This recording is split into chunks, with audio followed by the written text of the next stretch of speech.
last time, we gotta check out the new Realme 12 series smartphone, the Realme 12 Plus and the Realme 12 Pro Plus. If you haven't, you can check out our reviews here on the channel or on the Yugatech website if you wanna do some reading. But still, one question crossed our mind. Where's the base model Realme 12? Since it wasn't announced at the time, we wondered whether or not it would even arrive in the country. However, it seems we just had to be a bit more patient. Now, Realme Philippines has finally launched the more affordable Realme 12. And given how capable the Realme 12 Plus and the Realme 12 Pro Plus are, we have very high expectations for the Realme 12. Still, the question remains, is this phone worth buying over its more expensive and more powerful siblings? Well, I'm Jose from Yugatech. Let's find out in this review. Let's start with the design of the Realme 12. As you would expect, it looks similar to the Realme 12 Plus and the Pro Plus, as it adopts the distinct design language from the Realme 11 but enhances it a bit further. You still get the large circular camera housing at the center, however, the layout of the cameras themselves have been changed into a 2x2 grid design like the Realme 12 Plus and the Pro Plus. Unlike the 12 Plus and the Pro Plus though, the cameras are a bit different, but we'll discuss that later. In addition, there's also no fluted bezel around the camera housing, resulting in a more simple design on the Realme 12. The zipper-like pattern that runs down the back of the phone has been carried over. However, I like how Realme made the zipper design on this phone a lot more discreet, as you can see here.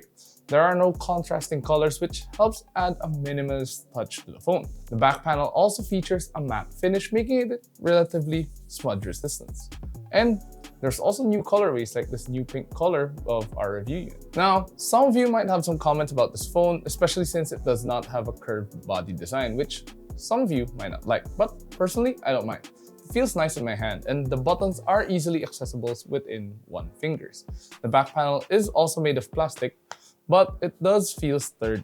I mean, it is IP54 rated for dust and water after all. As mentioned earlier, the volume rockers along with the power button can be found on the right side, and at the bottom, you'll find a loudspeaker, a USB-C port, and a 3.5mm audio port.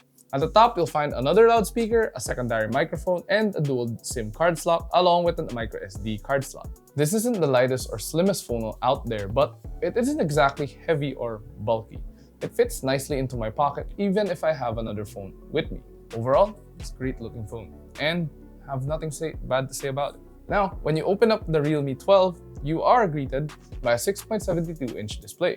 This being the entry-level model, it does not have an OLED screen. Instead, you will have to make do with an IPS LCD panel. The borders are relatively slim on the sides, but the top and bottom are a bit thick for my liking. Despite that, the display is not bad. The colors are still relatively vivid, but you do have to set your expectations. Users can even choose between vivid and natural color modes in the settings, and even adjust the color temperature to their liking. Despite being the entry-level model, the screen is bright too, with a maximum brightness of 950 nits. This makes it easy to see everything on your screen, even when you're out under the harsh summer sun we're experiencing right now. In addition, you also have up to 120Hz refresh rate to work with. The dynamic refresh rate makes it nice to watch videos and even when you're just going through the menus.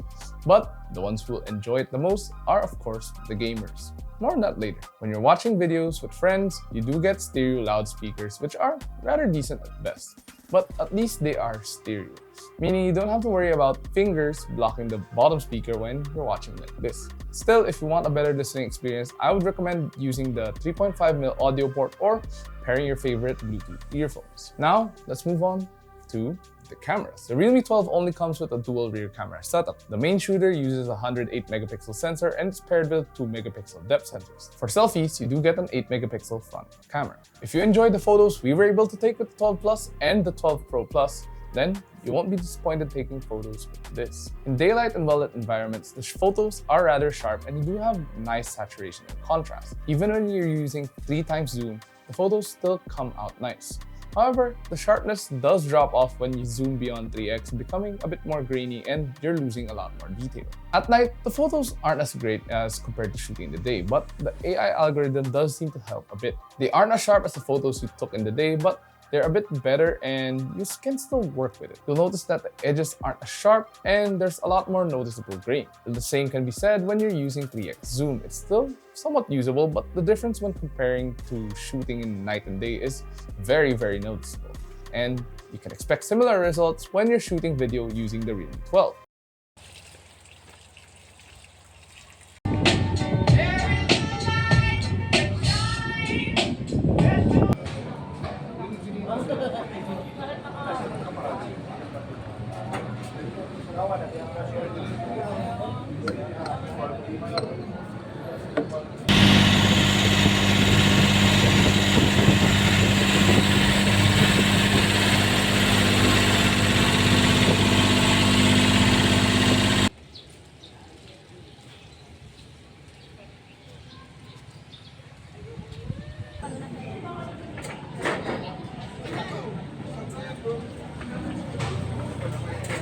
This phone can record up to maximum of 1080p at 30 FPS, and there is no stabilization when you're shooting.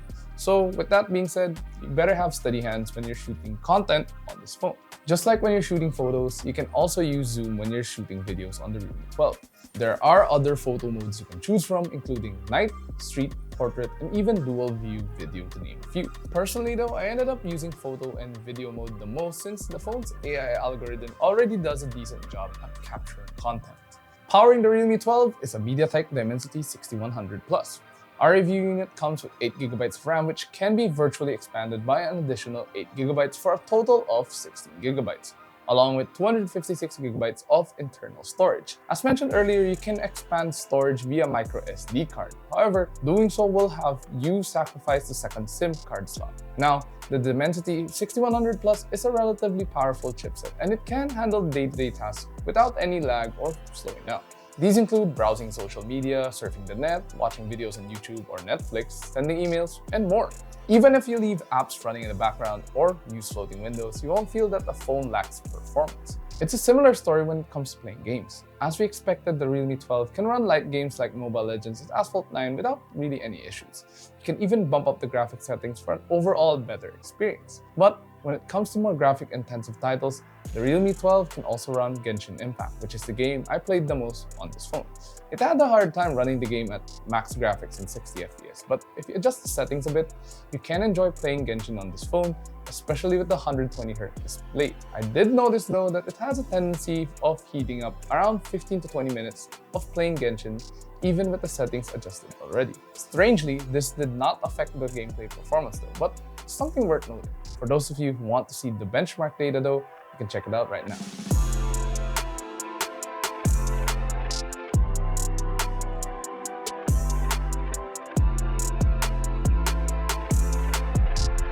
In terms of the OS, the Realme 12 runs on Android 14 skinned with Realme UI 5.0. If you ever tried a Realme phone before, then you're bound to feel right at home. There are several key features you can take advantage of as well if you plan on working on this phone. Some of the special features you might end up using include split view and floating window. While the features of Realme UI 5.0 are nice, what I didn't like about it is the loads of bloatware that comes pre-installed on the Realme 12. There are so many apps that I ended up deleting most of them since they take up valuable space. Thankfully, some of the apps are useful like Facebook, Lazada, and Shopee, but the rest of them, well, they ended up in the bin.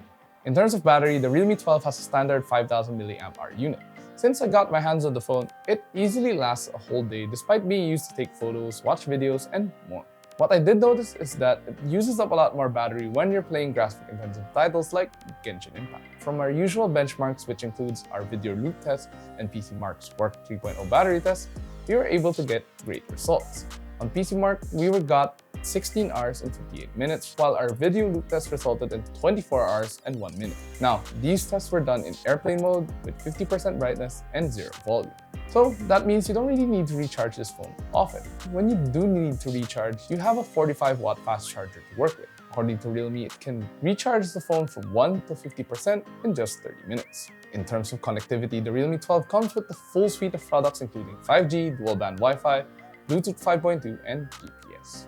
So overall, the Realme 12 is a decent phone, but it doesn't really shine, especially when you compare it to the 12 Plus and the 12 Pro Plus. It's a bit down on specs and performance, but it does have one advantage: the price. At the time we recorded this video, Realme Philippines has yet to release the price of the Realme 12. To give you an idea though, this will be the most affordable model in the lineup. And for reference, its predecessor, the Realme 11, was priced at 13,999 pesos. So the Realme 12 should be more or less the same. Now, assuming the Realme 12 is priced around 14,000 or 15,000 pesos, it would be a great phone to have. You have a decent camera, a somewhat powerful chipset, and a very long battery life. But still, if you have the budget or don't mind saving up a bit, I would still recommend going for the Realme 12 Pro Plus. It has one of the best cameras in its class, a better display, and a very, very capable chipset. But all things considered, what do you think of the Realme 12? Is it a phone you'll consider picking up? Share your thoughts in the comments below. And if you enjoyed this video, of course, please do drop a like and subscribe to our channel to watch more. And don't forget to follow us on our social media channels, Facebook, Instagram, X, and TikTok, and visit yugatech.com to stay updated with the latest tech news and reviews. Once again, this has been Jose, and I'll catch you guys next time. It blends into the background.